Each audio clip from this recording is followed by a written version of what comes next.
Olá, seja bem-vindo a essa aula completa de imaginação ativa. Nesse vídeo vamos estudar de forma aprofundada o que é imaginação ativa, para que serve e como praticar. Vamos estudar desde seu início, quando o conceito de imaginação ativa foi desenvolvido por Carl Gustav Jung, até os dias de hoje com seu desenvolvimento por outros autores, já que também foi estudada e desenvolvida por outros psicólogos analíticos, incluindo Mary Louise von Franz e Robert Johnson. Jung começou a explorar a imaginação ativa como uma forma de acessar e trabalhar com o inconsciente em seus próprios estudos pessoais e na sua prática clínica. Ele entendia que a imaginação ativa poderia ser uma ferramenta útil para ajudar as pessoas a se conectarem com seu eu interior e descobrirem seu verdadeiro potencial. Como nesse vídeo iremos estudar o conceito de imaginação ativa e como praticá-la, irei dar um aviso muito importante para aqueles que querem começar a praticar essa técnica. Por isso, aconselho assistir o vídeo inteiro antes de pular para a parte prática. Meu nome é Demetrios Mikulis e vamos continuar essa jornada de autoconhecimento.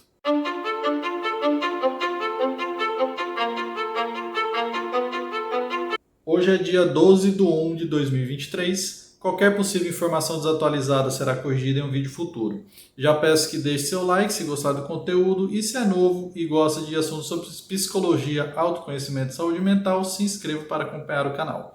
Pode deixar qualquer dúvida ou comentário, eu respondo a todos, mesmo que possa demorar um pouco.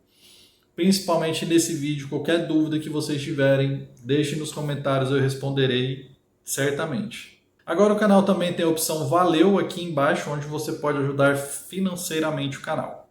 Uma observação, gente, eu estou gravando esse vídeo em outro ambiente e com outro áudio, por se tratar de um vídeo longo, vai ser uma aula completa. Então qualquer coisa me perdoem a qualidade. Vamos lá então. O que é imaginação ativa?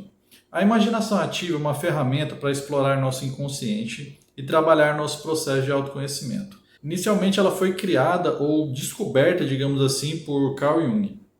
A imaginação ativa é um diálogo que temos com conteúdos do inconsciente, com diferentes partes de nós que vivem nesse inconsciente. Nas palavras de Marie Louise von Franz, imaginação ativa é uma certa forma de meditar com auxílio da imaginação, e em cujo processo pode-se entrar deliberadamente em contato com o inconsciente, estabelecendo uma relação consciente com seus fenômenos psíquicos. Aqui é importante entendermos porque eu falei que esse método foi descoberto. Porque além de se assemelhar a algumas práticas místicas, ela não se origina de Carl Jung, mas sim de Stuart White.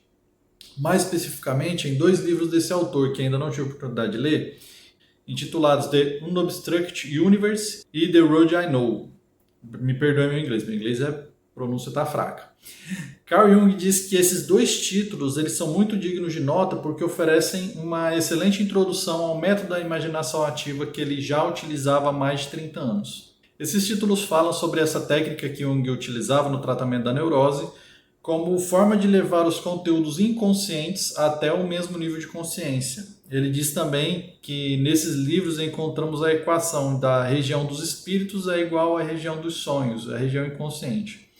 Um adendo extremamente importante aqui, eu não vou entrar na seara de diferenciar espíritos, entidades místicas, de arquétipos, imagens que surgem durante a prática de imaginação ativa, tá, gente? Mesmo que elas carreguem, em alguns casos, uma enorme carga luminosa, eu vou me ater, assim como Jung fez, a entendê-los como arquétipos, imagem do nosso inconsciente pessoal e inconsciente coletivo. As imagens que a gente dialoga na imaginação ativa, elas são parte de nós mesmos. Até onde a ciência entende, até onde o conteúdo estudado entende, essas imagens são nós e não entidades fora da nossa consciência e inconsciência. Se são outras coisas além disso, já foge da minha alçada enquanto estudante de psicologia. Continuando, a imaginação ativa às vezes é comparada a sonhar, mas estando totalmente acordados. Em vez de lidar com o sonho da forma passiva, a gente explora a nossa imaginação enquanto acordados da forma ativa, permitindo que as imagens surjam do inconsciente e interagindo com elas de forma ativa. Essa palavra é muito importante, ativa.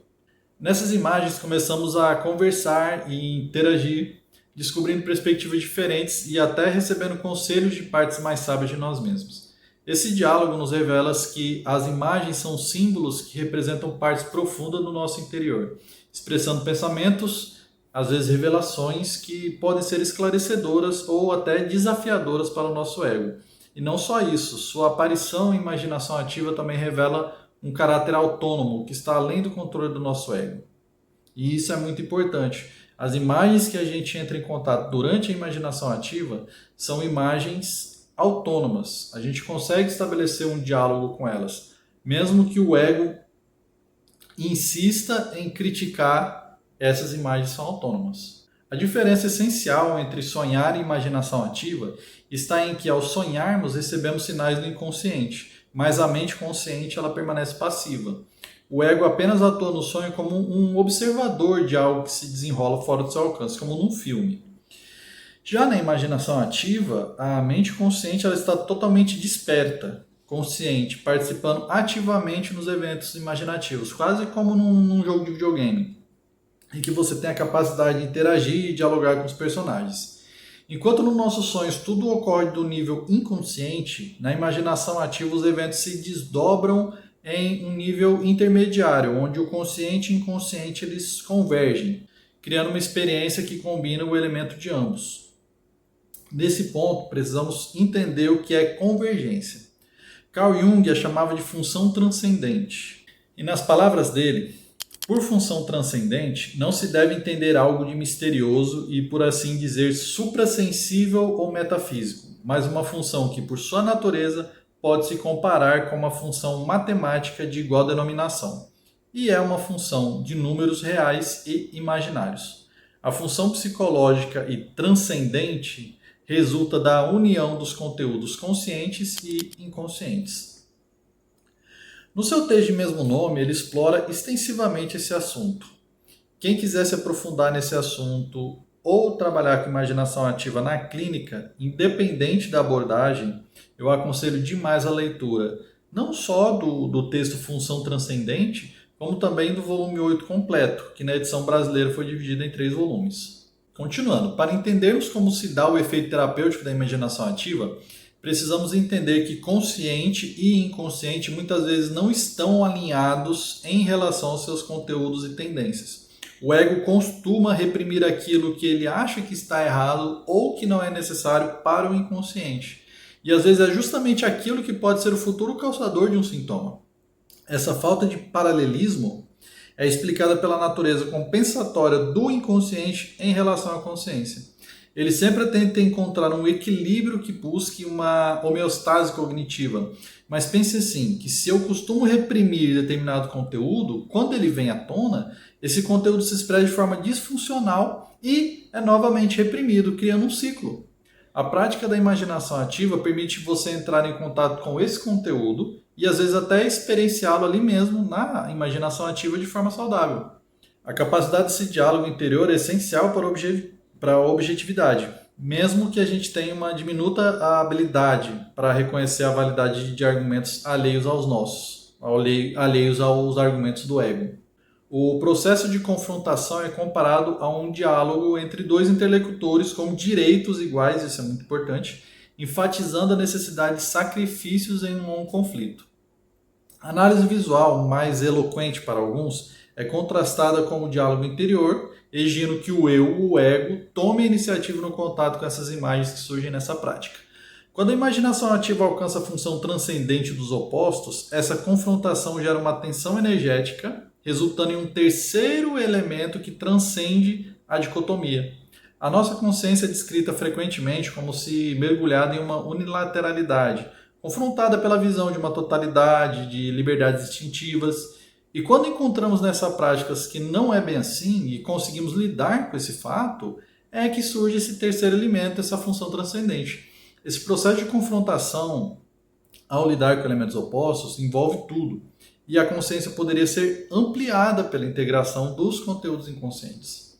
A função transcendente pode ser vista como um complemento valioso à psicoterapia, qualquer psicoterapia que seja, permitindo que o paciente contribua ativamente para a sua cura, promovendo uma libertação própria e a coragem de ser verdadeiramente autêntico. Eu já falei sobre a autenticidade. Isso eu adiciono aqui que, novamente, independe da abordagem que é utilizada. Gente, se quiserem saber mais da função transcendente, eu posso fazer um vídeo só sobre ela aqui no canal para vocês. Comentem aí se vocês querem esse conteúdo que eu faço. Continuando. O ego, ele está ativamente envolvido na imaginação ativa, interagindo com personagens imaginários, experimentando emoções, confrontando desafios. Essa participação intensa converte a experiência simbólica em uma vivência verdadeira, com sentimentos genuínos. O objetivo principal é estabelecer a comunicação entre o ego e as partes do inconsciente, reunindo fragmentos internos e promovendo cooperação entre o ego e o inconsciente para alcançar uma maior percepção dessa totalidade. A imaginação ativa também pode inclusive se aproximar do self, que é a síntese transcendental das partes conscientes e inconscientes, que eu já falei aqui no vídeo também, despertando essa comunicação com o self. Embora seja frequentemente associado ao trabalho de Carl Jung, muitos outros autores também exploram o conceito de imaginação ativa sobre perspectivas um pouco diferentes, digamos assim. Segue o caminho, mas o amplia. Um dos escritores mais influentes sobre o assunto é o Robert Johnson, que escreveu extensamente sobre psicologia junguiana e mitologia. Em seu livro Inner Work Using Dreams and Active Imagination for Personal Growth, publicado em português com o subtítulo A Chave do Reino Interior, Johnson descreve a imaginação ativa como um processo de olhar para dentro, para explorar o mundo interior da psique. Ele enfatiza a importância de trabalhar com imagens simbólicas, os arquétipos, encorajando os indivíduos a permitir que essas imagens falem por si mesmas, em vez de impor a sua própria vontade, a sua própria interpretação sobre elas. A gente tem também a Marie-Louise von Franz, que em seu trabalho ela enfatizou a importância da imaginação ativa como um meio de acessar a linguagem simbólica da mente inconsciente. Ela entendia que as imagens que surgem da imaginação ativa, elas não são aleatórias ou sem sentido, mas sim expressões dos arquétipos que fundamentam a experiência humana. Esse entendimento que a von Franz tinha é o mesmo de Jung. Ela também enfatizou a importância de trabalhar com o inconsciente de maneira respeitosa, humilde, assim como Johnson também fala sobre isso, em vez de tentar impor a própria vontade ou interpretação às imagens que surgem. Ela entendia que o inconsciente tem uma sabedoria própria e é o papel do indivíduo ouvir e aprender com ele, em vez de tentar controlá-lo ou manipulá-lo. Existem também, gente, artigos que mostram o uso da imaginação ativa no tratamento de problemas de saúde variados, como, por exemplo, o bruxismo, onde o uso da técnica promoveu alívio dos sintomas e alguns participantes, inclusive, abandonaram o uso da placa durante o período avaliado, mostrando não só que o bruxismo pode ter um tratamento para a sua condição, um tratamento psicológico, como a validade do uso da técnica da imaginação ativa.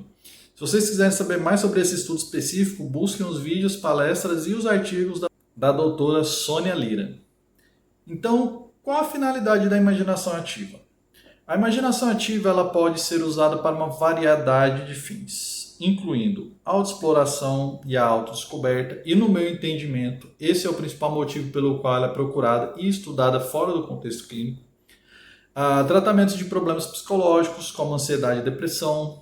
Esse tratamento se dá em ambiente clínico, mas se a prática for feita sem acompanhamento também pode promover alívio dos sintomas.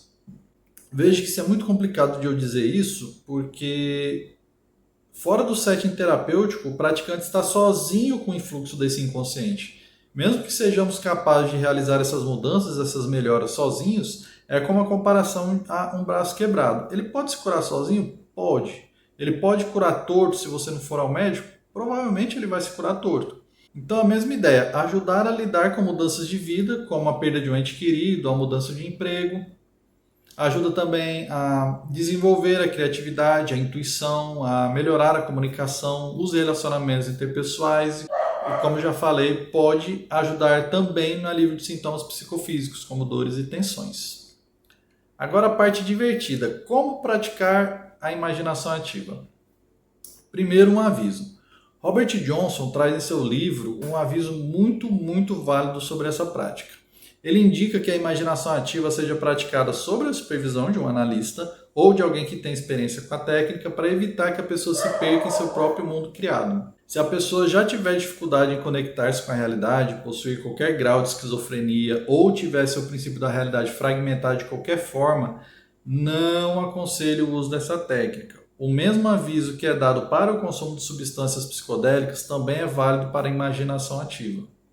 É possível que certas pessoas sejam incapazes de se desvincular de uma poderosa onda de imaginação ativa, o que pode levar a elas a se perderem em um mundo de fantasia e não conseguirem voltar à realidade.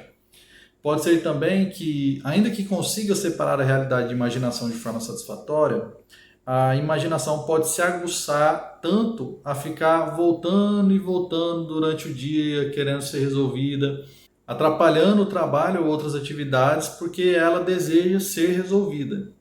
Então, se você pretende praticar a imaginação ativa sem um analista que te acompanhe, e isso acontecer com você, eu aconselho fortemente, pare de praticar, busque um analista para trabalhar esses materiais e, nesse caso, um analista que tenha conhecimento dessa técnica de imaginação ativa. E antes de começar a falar da imaginação ativa propriamente dita, da prática, o que eu aconselho fortemente para todos fazerem não é começar a prática assim de supetão, principalmente se você nunca meditou na sua vida. Como há muitos fatores envolvidos nessa prática, como por exemplo ficar parado por um bom tempo, respiração, concentração, estado mental mais tranquilo, eu aconselho demais ter uma base sólida e um estado mental capaz para essa prática. Existem alguns avisos extremamente válidos sobre imaginação ativa, sobre essa questão de ter uma boa base nessa realidade, se quiser progredir seriamente e ter experiências mais profundas. Porque elas podem levar você ao limite da psicose em alguns casos, principalmente se a pessoa já tiver uma personalidade psicótica ou se já passou por alguma experiência psicótica. O Jung alertava que o enfraquecimento da consciência característico da imaginação ativa não é aconselhado para pessoas com esquizofrenia ou quadros patológicos graves, pois poderia desencadear essa psicose latente. A participação na fantasia é vista como arriscada, pois pode ser comparada a uma psicose antecipada nesses casos, e é crucial levar em consideração as existências que surgem. O inconsciente em si, gente, ele não é perigoso, mas os riscos dependem da relação da consciência com ele. Jung, quando mergulhou nas experiências, por exemplo, em seus livros negros, e posteriormente culminou no livro vermelho, ele tinha uma base sólida na realidade. Ele atendia seus pacientes, tinha um trabalho, tinha família. Então, assim, ele foi capaz de atravessar fronteiras do próprio inconsciente, um gigantesco trabalho de acontecimento, e continuar com sua vida normal. Eu não estou querendo assustar ninguém, longe disso, mas eu me sinto responsável em dizer isso. Eu vi alguns vídeos sobre imaginação ativa que pulam logo para a prática sem avisar nada. Mas veja, você está literalmente tentando acessar seu inconsciente pessoal e possivelmente conteúdos do inconsciente coletivo. Uma força bruta, uma força não lapidada, literalmente uma força da natureza, uma força selvagem. E na minha experiência, muitas vezes a prática se torna tão profunda que alguns conteúdos com que você interage parecem, de certa forma, alienígenas, sabe? Como se fosse literalmente algo diferente ou fora de você. E aqui tem mais um adendo importante que a gente precisa entender. O que é realidade? Gente, para todos os defeitos, sem a gente se perder em circunvalações filosóficas, vamos aceitar que real é tudo aquilo que me afeta. Ou seja, a imaginação ativa irá te afetar. Então ela é real no ponto em que os conteúdos ali trabalhados fazem e farão parte de você, refletindo em sua vida cotidiana. A imaginação ativa ela é real no ponto em que você está interagindo com você mesmo. E você é real. Eu sei que às vezes pensar dessa forma pode parecer assim, às vezes até um tropeço argumentativo, mas se a gente levar em consideração que real é tudo aquilo que me afeta, a gente entende que, ainda que a imaginação seja real, ela é uma realidade que pertence a mim. Não é uma realidade que pertence ao mundo material. E a realidade do mundo material pertence também a mim, mas a realidade da minha imaginação não pertence ao mundo real. É mais ou menos isso que eu queria dizer. Dito isso, a gente tem a necessidade de um alicerce forte na nossa realidade do mundo material, né? Esse mundo material físico, positivista, para que possamos acessar com segurança essa nossa realidade psíquica e subjetiva. Então precisamos ter em mente que essa prática específica da imaginação ativa é você e você mesmo. É imaginação, não é realidade física, material em que vivemos. Sei que eu estou me repetindo, mas é para ficar bem claro. Porque pode parecer muito, pode se confundir com a realidade às vezes. Mas é como o nome diz, é um processo de imaginação. A grande maioria das pessoas pode fazer a imaginação ativa e esse aviso não se aplica de forma alguma. Mas para aquelas poucas que se aplicam, por favor, gente, tenham prudência. O que eu sugiro para todos, independente, é que você pratique meditação antes de começar a praticar imaginação ativa. Busque uma meditação que seja simples e que você consiga aplicar de forma fácil e prática. Isso já vai ser suficiente para acalmar sua mente, aguçar sua percepção e sua concentração, além de te dar uma capacidade melhor de entender essa senda que você se propõe a trilhar. Não só isso, mas os benefícios de meditar a longo prazo são sensacionais. De qualquer forma, você já vai estar fazendo um bem a si mesmo. Na imaginação ativa, que envolve a introspecção e o diálogo interno, a gente concentra-se em direcionar mais a atenção para os conteúdos do inconsciente, de certa forma meditando sobre e com eles. Para Jung, meditação significa uma atenção concentrada que aquece o inconsciente, superando as barreiras entre ele e a consciência. O Jung relaciona essa meditação com a prática alquímica da meditatio, um diálogo interior com algo invisível. Esse diálogo criativo é crucial para a técnica de dialogar com o inconsciente, buscando a manifestação de coisas antes inconscientes. O Jung destaca que a concentração na obra, a meditação sobre ela e a atenção concentrada sobre o inconsciente são fundamentais para lidar com as imagens, possibilitando a iluminação e a renovação da personalidade. A integração do inconsciente geralmente não ocorre espontaneamente e requer esforço para tornar compreensíveis os conteúdos produzidos por ele. Então, gente, a meditação ela facilita esse diálogo e o contato com aspectos da personalidade. Com todos os aspectos, inclusive os sombrios, como desejos, motivações e sentimentos. Mesmo que evitemos esses conteúdos, eles clamam por atenção da mesma forma ou até mais intensidade que outros conteúdos. Jung reconhece que muitas pessoas relutam em meditar sobre os símbolos dos sonhos, principalmente na nossa cultura ocidental, onde essa prática pode ser vista como uma prática ociosa. A sociedade ocidental nossa ela valoriza a ação e raramente questiona o sujeito por trás da ação. O autoconhecimento, gente, ele é um trabalho exigente e alguns preferem fazer em círculos filosóficos ou religiosos, onde a meditação é direcionada para temas escolhidos conscientemente, mas o Jung destacava que esses métodos eles não contribuem significativamente para a síntese da personalidade, justamente por serem escolhidos e direcionados conscientemente. O que eu sugiro para vocês é trabalhar a meditação de uma forma consistente, meditando todos os dias. Não importa se você pode ser incomodado, não importa se você tem outras coisas acontecendo, faça um trabalho adequado, sente-se todos os dias e faça a meditação. Uma meditação ali de 5, 10 minutos. Não uma meditação guiada do YouTube. Faça alguma coisa que você esteja no controle, que você esteja fazendo. Não precisa ser nada complicado. As pessoas elas querem fazer meditações sofisticadas e aprender estilos diferentes de meditação. E eu entendo isso porque meditação é intrigante. Há muitas coisas para aprender. Eu mesmo já me experienciei por um monte de técnicas e outras coisas que você pode imaginar. Mas o melhor a se fazer é encontrar a meditação mais simples que puder e se tornar um expert nela, um mestre nela. Somos muito bons em dispersar a nossa atenção hoje em dia, tentar muitas coisas, não ser realmente um mestre em nada. Então seja algo simples, como apenas seguir a respiração, torne-se um meditador especialista nessa seguir a respiração. Se aprofunda nisso e essa técnica de meditação por si só, se você a refinar e refinar, ela vai levar você a níveis cada vez mais elevados de consciência.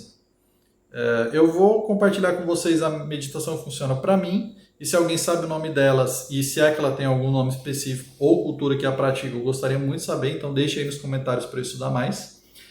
Ela é uma prática simples, que consiste em sentar de uma forma confortável, mais alinhada possível, e voltar a atenção para a respiração, ela entrando e saindo do corpo.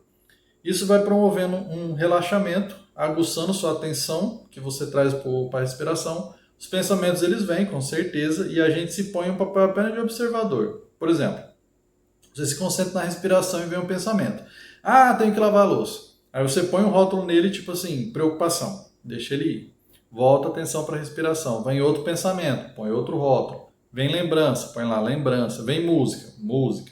E você vai observando, rotulando e deixando o pensamento ir embora sozinho. sempre voltando com delicadeza, com gentileza, a sua atenção para a respiração. Com o tempo, a quantidade desses pensamentos diminui consideravelmente e a sua mente vai ter mais liberdades para explorar outros lugares da consciência. Você pode tentar praticar essa meditação por 10 minutos todos os dias. 5 se você não conseguir, 10 se você conseguir. Você pode colocar um alarme se esse alarme não te gerar ansiedade, ou você pode simplesmente deixar fluir o tempo que você sentir mais à vontade. Outra coisa, gente, nessa meditação em específico, pelo menos para mim, tem alguns momentos em que a minha atenção vai, ou quando eu estou praticando imaginação ativa, a minha atenção vai muito para a imaginação ativa ou muito para outras questões. E a respiração começa a se tornar cada vez mais lenta, cada vez menor, até ficar uma respiração bem curtinha. Nas primeiras vezes isso é assustador, mas pelo que eu vi, isso é quando o seu corpo alcança um nível de relaxamento muito alto. Então, só para vocês, se vocês praticarem dessa forma, isso acontecer com vocês não assustarem. Continuando, vocês podem falar assim: nossa, Demetrios, milhares de anos de meditação e você resume nisso. Óbvio que não, gente, mas basicamente sim. Tá? A meditação é como andar de bicicleta, tem toda uma mecânica, fatores envolvidos, técnicas, cálculos matemáticos, aerodinâmica, ferramenta, tipo de bicicleta. Mas depois você aprende a pedalar e manter o equilíbrio, você vai embora. O negócio é que se você conseguir ficar 15 segundos se concentrando só na respiração, sem vir nenhuma imagem, você já está em outro nível de concentração, já está assim, outro nível de expertise. Então, se vocês quiserem saber mais sobre meditação, deixem aí nos comentários que eu também trago mais sobre esse assunto. Se você já pratica meditação e você se sente preparado para iniciar finalmente a prática ativa, vamos continuar nossa aula. Gente, aqui eu vou falar de 2 tipos de prática diferentes. A proposta inicialmente por Carl Jung e a de Robert Johnson. No final, eu vou dizer o que funciona para mim e dar um exemplo da minha própria prática de imaginação ativa. Embora Carl Jung não tenha deixado um guia sistemático para praticar a imaginação ativa, ele oferece indicações de passos importantes ao longo de suas obras. Ele teve colaboradores próximos, como Barbara Hanna e Marie-Louise von Franz, que também contribuíram para a compreensão dessa técnica, organizando o material de Jung.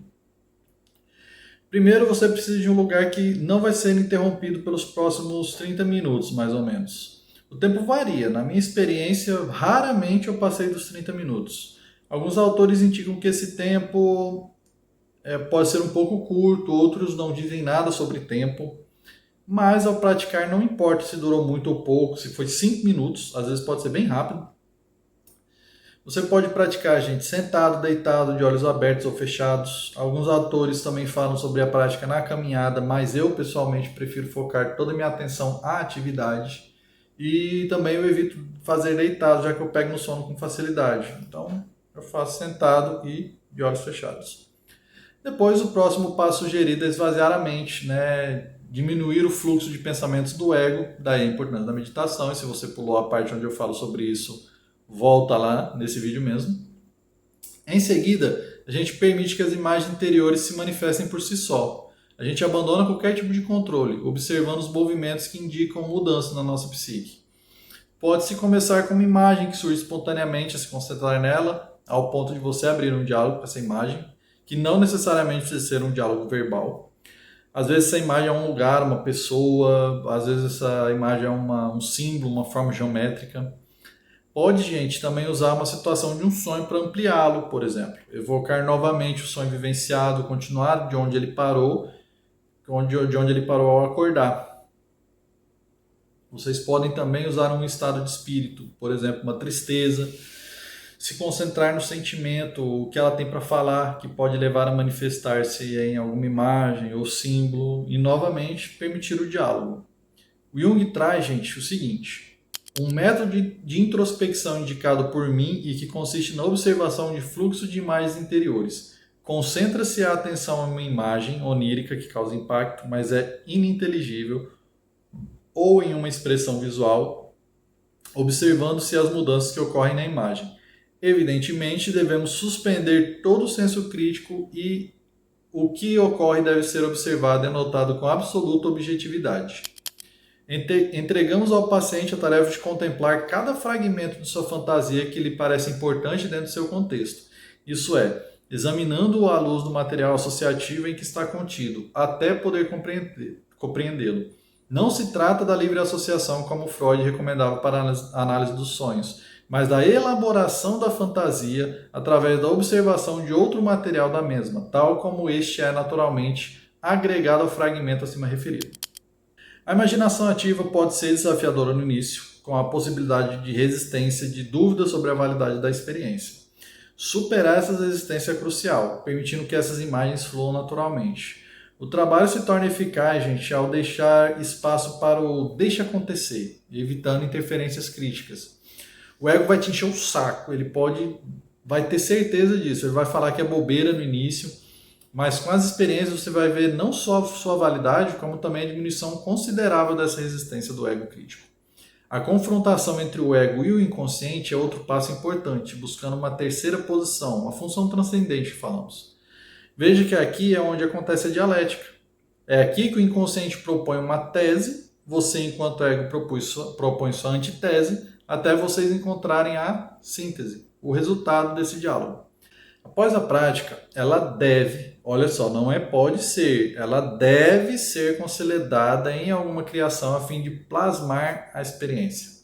Jung utilizava, gente, esse termo plasmar para descrever o conteúdo psíquico em estado fluido, maleável, em contraste com os conceitos mais rígidos e estruturados. Ele via o plasma como uma forma primordial e indefinida que podia se transformar em diferentes imagens e símbolos, refletindo a natureza dinâmica e fluida do inconsciente. Não se trata do ectoplasma dos estudos parapsicológicos e paranormais, tá?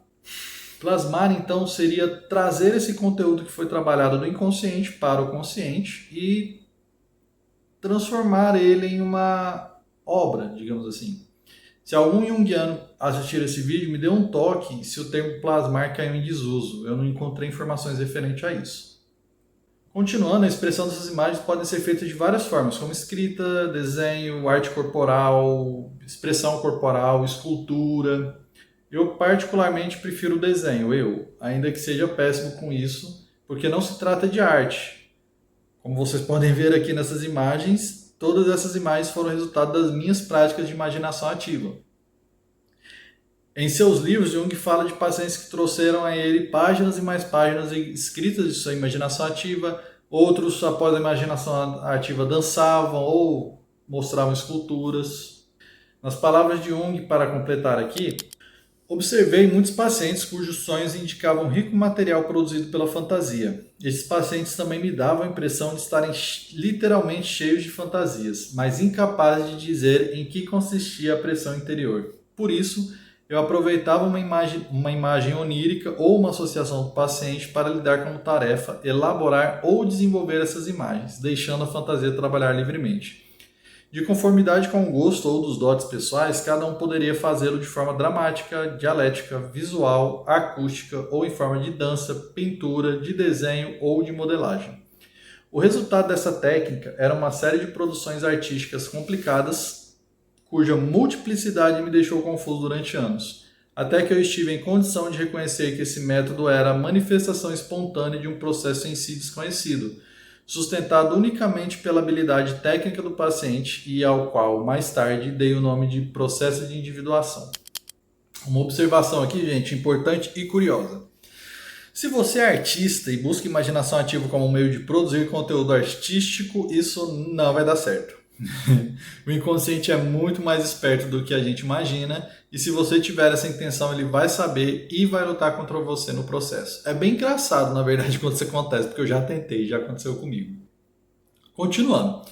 Novamente, gente, é vital que o ego esteja fortalecido para lidar com esse processo, para promover um diálogo equilibrado entre ambas as partes. Jung enfatizava a importância de considerar o produto resultante tanto pela compreensão intelectual quanto pela formulação criativa. Então, ao confrontar o inconsciente e traduzir sua linguagem, a imaginação ativa contribui para a autonomia do indivíduo. A responsabilidade ética de levar o inconsciente em consideração com a realidade é crucial, evitando que dúvidas intelectuais se tornem barreiras. Finalmente, as mudanças ocorridas por meio da imaginação ativa devem ser aplicadas na vida cotidiana. Olhem novamente a palavra dele, ao invés de podem, devem. Refletindo em um desenvolvimento pessoal e coletivo, contrariando a ideia equivocada de alguns que a psicologia junguiana valoriza o individualismo. Mas por que devem? Porque senão a prática ela será desperdiçada, ela não passará de mero passatempo intelectual. Agora, mesmo que eu diga aqui, gente, deva, há um grande parênteses aqui, né? Quando você pratica a imaginação ativa, você pode perceber que algumas coisas que antes pareciam certas, agora estão certamente erradas. Isso porque com o trabalho com conteúdos inconscientes, ao você trazê-los à consciência, ele perde seu poder autônomo. Então, o complexo, as possíveis possessões arquétipas, podem perder a força de sua influência ou até mesmo desaparecer por completo. Isso pode ocasionar certas percepções que podem levar ao praticante mudanças de vida significativa, como divórcio, mudar de carreira, perceber que de fato nunca gostou dos seus pais ou dos seus filhos e por aí vai. Isso são exemplos assim, gente, que está claro, extrapolantes, né, no topo da curva, mas são exemplos que podem ser possíveis. E é por isso que é altamente recomendável que seja trabalhado com um analista junguiano ou um terapeuta. Não quero ninguém vindo aqui dizendo, pratiquei isso aí e agora não gosto mais de todos os hobbies que eu gostava, ou não amo mais meu marido. Gente, aviso foi dado desde o começo. Mas, Demetrios, é tão perigoso, por que você está nos ensinando? Por dois motivos. Um, se você tem interesse, você vai saber fazer isso, seja por mim ou seja por outra pessoa. E eu prefiro que seja por mim, porque eu trago esses avisos e tento fazer o mais assertivamente possível essa técnica. Segundo, para a grande maioria das pessoas, 99%, esses avisos são desnecessários, porque a prática irá fazer bem, não mal. Outra coisa, perceber essas coisas que parecem ser negativas podem trazer uma maior qualidade de vida se aplicadas. Agora, olha a palavrinha mágica. Podem trazer. Bom, esse foi o método do Carl Jung, ou o método compilado do Carl Jung. Agora vamos ver o método do Robert Johnson, que praticamente é uma sistematização, um passo a passo dessa técnica. No seu livro, o Johnson traz 4 passos, que são o convite, o diálogo, acrescentar o elemento ético de valores e o ritual físico. Primeiro, você precisa ter definido o método de registro da imaginação ativa. Johnson propõe que o diálogo pode ser escrito, com as falas em letras minúsculas para o ego, ou seja, você, ou o praticante, escreve em caixa alta ou caps lock para as figuras do inconsciente e em letras pequenas para o ego. Eu, pessoalmente, não me dei bem com essa técnica. Eu escrevo, já escrevi alguns livros. Mas o processo imaginativo, para mim, alcança um entrave expressivo. Ele meio que se obriga a ser descrito em palavras. Ele oprime a evocação inconsciente a se tornar uma forma literária. Contudo, para muita gente essa prática vai ser muito boa, por 2 motivos. Um, você vai criar um registro fiel à prática, ao que aconteceu na imaginação ativa. Então você não vai, ao retomar a imaginação ativa na sua memória, você não vai criar uma nova memória em cima dela. E também você vai poder voltar a ela para analisar esse diálogo com outros olhos, né? Estudar esse diálogo de uma outra maneira. Como eu falei, pessoalmente para mim isso não é bacana. Tem gente que faz essa prática e tipo assim, faz o diálogo, escreve o diálogo, volta para a imaginação, escreve o diálogo, volta para a imaginação e fica fazendo esse processo de ida e volta. E consegue fazer esse processo tranquilamente. Para mim, eu tenho muita dificuldade em ir e voltar, porque eu tento, principalmente com a prática de meditação, ficar em um estado mais focado, um estado de atenção plena na atividade. Então, depois que essa atividade termina, eu faço, eu plasmo ela com desenhos. Isso é para mim, tá, gente? Outra coisa, eu vejo muito esse diálogo como um diálogo com uma pessoa, com uma outra pessoa. Eu não escrevo o diálogo que eu estou tendo com uma pessoa normal, né, uma pessoa real. Então, por que eu escreveria o meu diálogo com o meu inconsciente? Isso é uma coisa minha, tá, gente? No livro ele fala que isso é uma prática muito boa, ele dá exemplos dessa prática escrita. Muitos praticantes de imaginação ativa praticam dessa maneira. Eu pratico Primeiro faça imaginação, depois faça o desenho.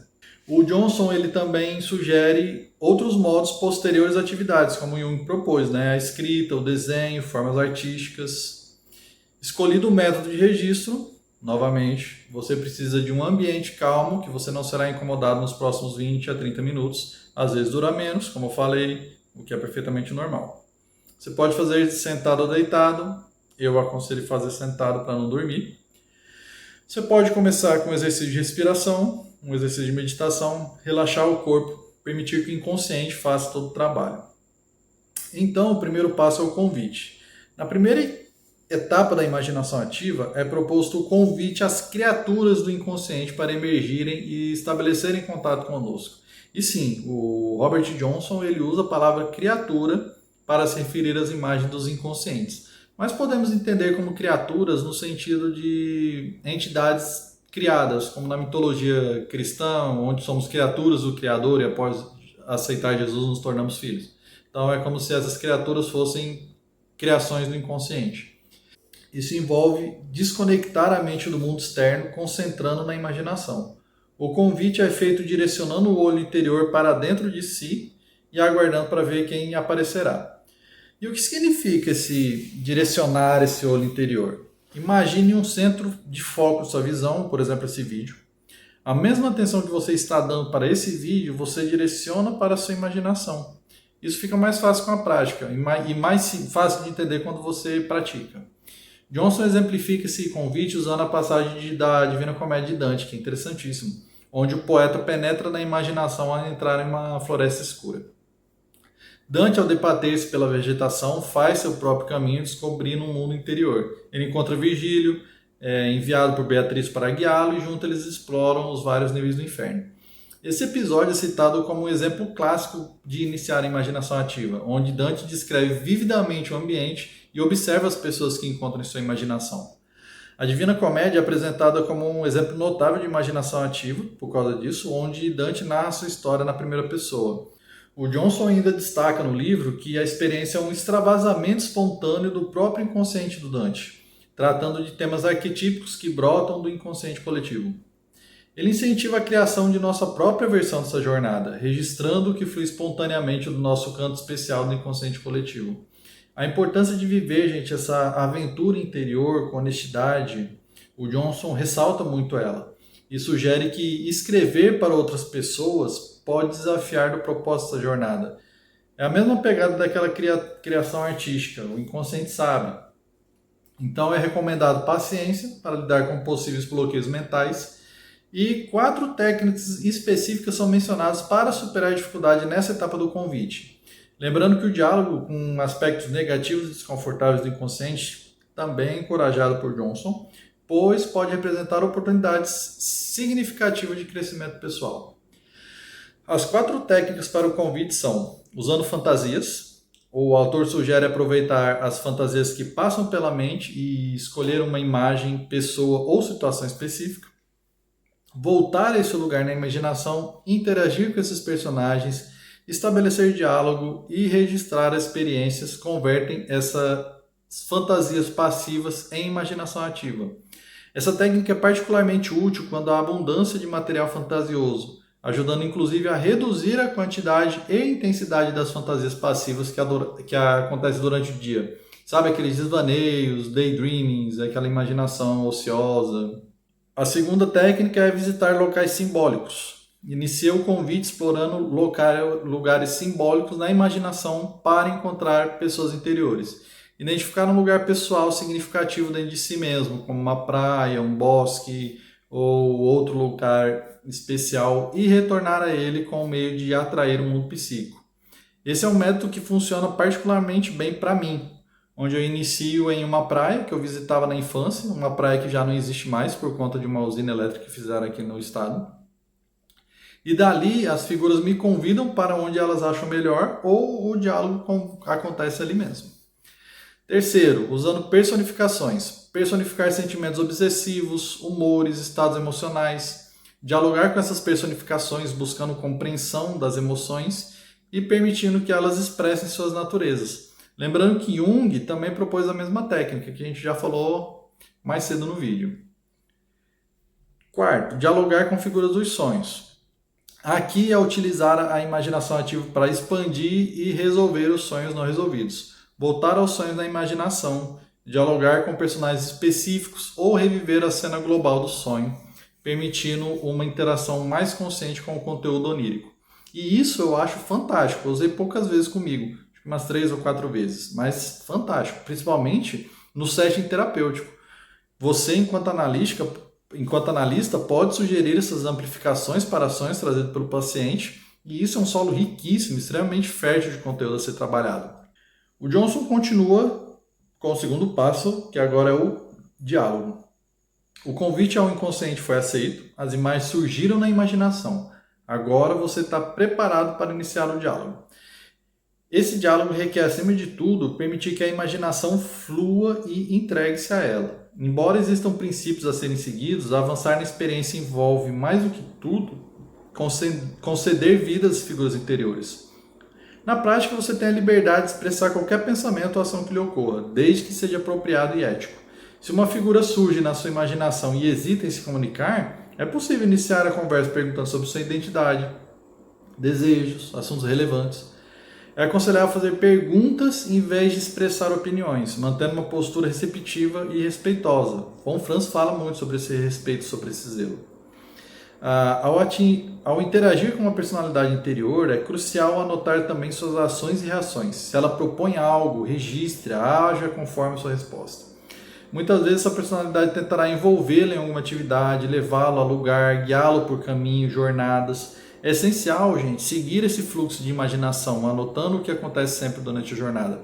No entanto, é válido recusar-se, se algo parece inadequado, expressando suas razões, sempre tendo em mente esse diálogo, lembra dialética, tese, antítese, síntese. Caso uma personalidade interior, por exemplo, hesite em se comunicar, você pode puxá-la, né, iniciando um diálogo como faria com alguém que é mais reservado. Pergunta, expressão de sentimento, até mesmo confessar o medo em relação à figura podem facilitar o diálogo também. Expressar sentimentos, gente, é crucial, pois eles estão intrinsecamente ligados aos valores e desempenham um papel fundamental na imaginação ativa. O Johnson fala para registrar muito todas as ocorrências e diálogos, pois protege contra uma fantasia passiva e aprimora a concentração, garantindo uma experiência mais profunda. Gente, a perseverança na imagem inicial ou no diálogo também é essencial para alcançar uma verdadeira experiência da imaginação. Ou seja, evite deixar que a imaginação corra muito solta, como uma fantasia brincalhona. Mas Demétrios, isso não é o contrário do que você falou até agora? Não, veja que aqui ele fala em preservar a imagem inicial, do seu foco, né? Trazer toda a sua atenção a ela. Se aparecer, você está conversando com uma pessoa e do nada, sei lá, aparece um Homem-Aranha balançando na teia, sem conexão alguma com a imagem. Isso pode não fazer parte da imaginação ativa, um mero vazamento fantasioso. Contudo, se fizer sentido, pode ser que esse Homem-Aranha também tenha algo a dizer. Essa é a graça da imaginação ativa. O inconsciente, ele trabalha com arquétipos conhecidos para entrar em contato. E não se preocupe que quanto mais vocês praticam, menos esses vazamentos acontecem. Continuando. Participar plenamente com os sentimentos, como eu falei, é a essência da imaginação ativa. Ao dialogar com as figuras interiores, é crucial ser presente, expressar sentimentos genuínos. Equilibrar a participação ativa com o respeito pelas figuras internas é vital. Evita tentativas de controle, imposição, expectativas. A imaginação ativa é um processo completo, sem roteiros estabelecidos. E ela é um processo completo em si só. Por isso que às vezes eu falo que não é tão interessante registrar, porque o processo da imaginação ativa ela já fez o diálogo e a dialética com seu ego, com seu consciente, com seu inconsciente. E o fato de você fazer uma produção artística depois é só tornar-se ainda mais crível e tornar-se ainda mais receptivo ao processo de transformação que a imaginação ativa se propõe. Terceiro passo, extremamente importante, é o elemento ético. A gente já sabe então como convidar as figuras do inconsciente e iniciar um diálogo com elas. Agora é imperativo assumir uma postura ética. Como seres humanos conscientes, temos o dever de introduzir o elemento ético no processo imaginativo. Quando o processo imaginativo é acionado e as forças primordiais são convidadas a emergir, é necessário estabelecer alguns limites. O ego consciente, guiado por uma noção ética, deve impor esses limites para proteger o processo imaginativo de se tornar desumano ou destrutivo. O Jung propôs que a humanidade desempenhe um papel único na criação, trazendo à luz a consciência e a perspectiva ética em seu sentido mais elevado. Embora o universo ao nosso redor seja magnífico, as suas forças agem de maneira moral, sem se preocupar com valores humanos como justiça, integridade e ajuda ao próximo. Portanto, é nossa responsabilidade introduzir esses valores no mundo. Então, ao lidar com a imaginação ativa, é a mesma coisa. É essencial trazer esses elementos éticos humanos e práticos para a imaginação. O Jung destacou que o desenvolvimento da consciência envolve esses conflitos éticos, exigindo escolhas morais diante de valores, atitudes conflitantes, e esses princípios devem guiar a imaginação ativa. À medida que as figuras interiores se apresentam, a gente adota essa postura ética e equilibra esses valores conflitantes. Entender as imagens, gente, não é suficiente. É crucial converter esse entendimento também em um compromisso ético. Falhar nisso pode resultar em consequências perigosas não apenas para os outros, mas também para quem possui conhecimento. O Jung compartilhou a história de um homem cuja namorada estava se afogando em um lago, em seus sonhos.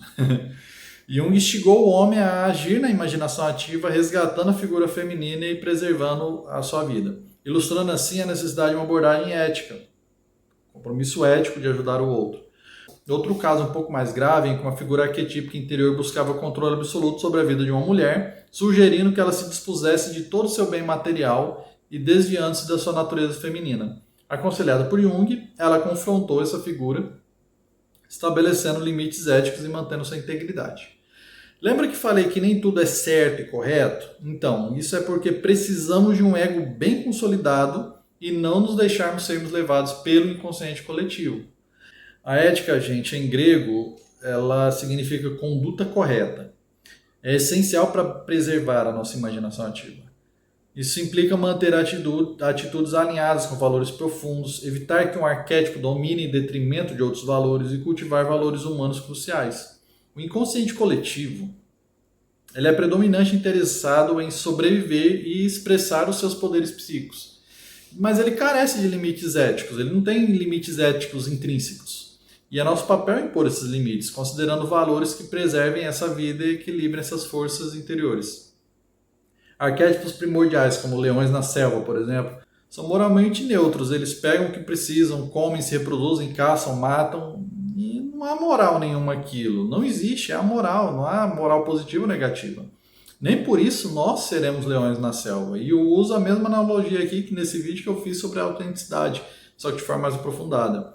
Se não forem qualificados por valores humanos, essa imaginação pode levar a gente a comportamento destrutivo. A tarefa crítica é justamente discernir e transformar essas figuras, integrando-as à vida humana como uma postura ética individual. E o último passo é o ritual. A quarta etapa da imaginação ativa envolve a encarnação dessa imaginação. E essa palavra é a palavra que foi usada por Johnson mesmo, encarnação. Ou seja, dar uma característica física a ela, conectando-se à vida terrena, o plasmar junguiano. O Johnson aqui destaca a necessidade de não confundir a encarnação da imaginação com a exteriorização da fantasia de forma literal. Exteriorizar nesse contexto significa expressar os conflitos internos de maneira física, o que pode levar a situações de violência em casos extremos. A ênfase recai sobre a distinção entre extrair o significado da imaginação e incorporá-lo à vida prática sem liberar literalmente as fantasias. De novo, por isso, aviso e aplicação do elemento ético. Pulou o aviso? Dá uma olhadinha nele, super importante. Continuando, gente. Além disso, não devemos usar de imagens de pessoas reais na imaginação ativa. E isso pode levar a uma confusão enorme entre o nível da imaginação e dos relacionamentos internos. Projetar imagens de conhecidos pode causar pressões inconscientes, resultando em comportamentos inesperados e incompreensíveis para outras pessoas. Dessa forma, se uma imagem aparece para você com a aparência de uma pessoa que você conhece, é importante interromper e pedir para essa imagem modificar a sua aparência se ela se referir a alguém do mundo externo. Isso evita confusão entre o conteúdo imaginativo e a realidade externa, garantindo que a imaginação ativa seja uma experiência interna. Lembra a realidade interna, não uma interação com as pessoas reais da realidade externa. Quanto a pessoas reais, há também advertência sobre os efeitos mágicos da imaginação ativa, mágicos, indicando que as energias liberadas durante o processo podem influenciar inconscientemente as pessoas ao redor, mesmo à distância. Agora, gente, muito cuidado aqui, muita atenção ao entender o que significa. Na psicologia junguiana, acredita-se em sincronicidade. Entende-se que sincronicidade existe, eventos que acontecem em sincronia com outros. Como essa questão, mesmo tendo algumas comprovações empíricas, ainda está longe de ser comprovada cientificamente. Apenas leve em consideração que tal prática pode ou não acarretar esse efeito mágico e gigantescas aspas em mágicos. A palavra mágica aqui ela foi usada por falta de palavra melhor, tá, gente? Isso destaca, gente, a responsabilidade de usar essa prática de maneira ética e sensível, evitando direcionar essas energias intensas para imagens específicas de pessoas reais. Novamente, a ética ela é fundamental para guiar o processo, estabelecendo limites, garantindo que a imaginação ativa não seja usada de maneira prejudicial para você e para os outros.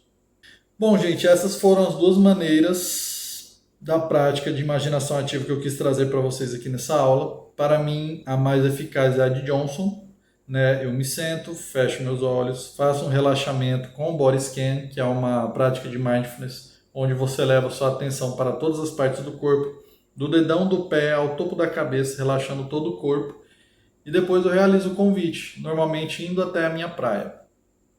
Depois do diálogo, depois que acontece todo o processo de imaginação ativa, eu faço um desenho dos quais eu já mostrei. Não é sempre que eu faço imaginação ativa, ela não é uma prática assim constante, por exemplo, eu fazer ela todo dia ou toda semana, e eu também não aconselho que ela seja uma prática tão recorrente na sua vida a ponto de ela se tornar diária. Mas isso é uma opinião minha, tá, gente? Você tem que fazer a imaginação ativa da maneira que você se sente melhor. Se você sente a necessidade de fazer ela todos os dias, faça. Provavelmente deve ter algum conteúdo do inconsciente que está precisando, urrando para ser resolvido. Se não, vá no seu próprio ritmo, veja o que é melhor para você, veja como você se sente bem ao fazer. Normalmente, eu faço práticas de meditação diária e nessa meditação eu fico por ali mesmo, só na meditação. Quando eu tenho algo muito inquieto na cabeça ou que eu gostaria de atrapalhar, aí eu pulo para a imaginação ativa. Gente, para encerrar essa aula eu quero trazer ainda mais dois temas, que são o que Johnson traz sobre os tipos de uso de imaginação ativa e um exemplo da minha própria prática. A capacidade surpreendente da imaginação ativa, ela abrange diversas necessidades à medida que é incorporada na vida cotidiana. Ela não só auxilia na resolução de conflitos práticos, o Johnson dá o exemplo de uma escolha de escolas para a criança, decisão financeira, mas também permite a vivência de outras vidas, de outras jornadas místicas desejadas. À medida que se avança, a imaginação ativa ela pode transcender para uma experiência religiosa e mística, num contato com o luminoso. As modalidades da imaginação ativa que Johnson traz, ele caracteriza em 3 níveis fundamentais, dependendo de sua aplicação. O primeiro que ele traz é a barganha. Esse é o nível mais prático e pessoal, muitas vezes denominado de barganha, que é no qual a imaginação é usada para negociar com diversas partes interiores da nossa psique. Isso envolve acordos e transações necessárias para o funcionamento prático do dia a dia. Mesmo que o termo barganha possa parecer menos nobre, reflete uma atividade crucial de negociação. Negociação com as nossas partes internas para promover o entendimento necessário à continuidade da nossa vida prática mesmo. A segunda é a compreensão do inconsciente. No segundo nível, a imaginação ativa é empregada ativamente para trazer à consciência as partes desconhecidas do inconsciente, buscando integrá-las à atuação consciente. Esse é o nível em que nós esforçamos para nos familiarizar com as partes internas ainda não conhecidas. Inclusive, muitos dos exemplos que Johnson usa em seu livro fazem parte desse nível, sendo a função central da imaginação ativa e o objetivo predominante quando as pessoas buscam essa prática. E a terceira é a captação da dimensão espiritual. O terceiro nível é aquele em que somos tocados por uma experiência profunda com os grandes arquétipos. A imaginação ativa é percebida como uma visão que dá origem a um conhecimento religioso ou numérico, como aconteceu com Jung. Embora seja uma forma menos comum de imaginação ativa, é reconhecida por alguns indivíduos, sendo importante aí a gente estar ciente da sua existência. Por fim, e ponha fim nisso, imagino que esse vídeo esteja gigantesco, vou dar um exemplo de uma experiência minha que culminou nesse desenho aqui e em eu tomar atitudes e providências perante minha profissão, meus estudos e até mesmo esse canal do YouTube. Eu estava me sentindo muito incapaz, como se eu não fosse um bom profissional, ou que eu não estivesse estudando o suficiente, ou que eu não fosse bom o suficiente, coisas assim. Com isso em mente, eu comecei a minha prática, eu fui levado a um lugar familiar da minha infância, na cidade onde eu nasci, e lá uma folha da árvore caiu. Era uma praça, né, com banquinhos, eu estava sentado em um dos bancos, e eu observei de uma das árvores uma folha que caía. Aí eu acompanhei com os olhos essa folha cair, até chegar em uma personagem de um dos meus livros, né, que é uma mulher jovem, uma andrógena, e eu senti na hora que muito da minha adolescência estava ali naquela personagem.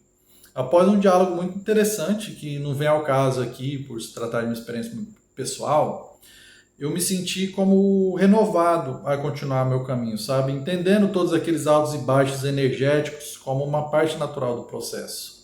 E não só isso, mas também seguro de que o caminho que eu estava seguindo era o caminho que realmente eu sentia como certo. O interessante é que essa personagem específica, quando eu a escrevi, ela tinha uma personalidade decidida, energética, dificilmente se deixava abalar. E quando ela me confrontou sobre sua própria capacidade, a capacidade da personagem e a minha, isso me fez perceber algo que eu tinha deixado de escanteio no meu inconsciente por N motivos, mas que me fez trazer de volta, sabe? Um retorno àquela energia adolescente que eu tinha abandonado. Agora aqui, gente, é muito importante o seguinte, não adianta a gente interpretar a imaginação ativa, principalmente no setting terapêutico, justamente para falar de forma extremamente individual. A imaginação ativa, ela é muito individual, cada um vai praticar ela da sua forma, vai vivenciar ela da sua forma, e a função transcendente vai acontecer de diferentes formas. Diferente dos sonhos, que durante sua interpretação podem trazer insights importantes, né, até levar a uma ampliação do mesmo, mas a imaginação ativa é o resultado por si só. Ela é uma espécie de experiência por excelência, ela basta em si mesma. Na terapia é justamente a partir do ritual de Johnson que o terapeuta terá mais participação, em trazer o conteúdo recém-trabalhado para uma realidade adaptada à sua vida. Bom, gente, chegamos ao final da aula. Esse foi meu projeto mais ambicioso até o momento. Acredito que eu consegui abarcar boa parte do que eu queria trazer. Acho que poderíamos falar mais algumas horas sobre o tema, mas com base para os seus estudos e início da sua prática, eu acredito que isso seja suficiente. Eu estou aberto a responder qualquer dúvida que surgir, então fique à vontade para comentar aqui, que eu responderei. Para quem quer continuar a estudar sobre esses temas, aconselho principalmente o livro chamado Imaginação Ativa, Inner Work, do Robert Johnson, que vocês também encontram com o nome Inner Work, Using Dreams and Active Imagination for Personal Growth, ou A Chave do Interior. Segundamente, o livro de Von Franz, Alquimia e Imaginação Ativa, e o volume 8 da obra do Carl Jung, os 3 livros, principalmente o texto Função Transcendente. Toda a obra do Jung eu aconselho, mas Imaginação Ativa eu aconselharia esses aqui. Gente, muito obrigado por assistir até aqui, espero que tenham gostado. Meu nome é Demetrios Mikulis e nos vemos por aí nesse mundo que não para de imaginar. Até a próxima.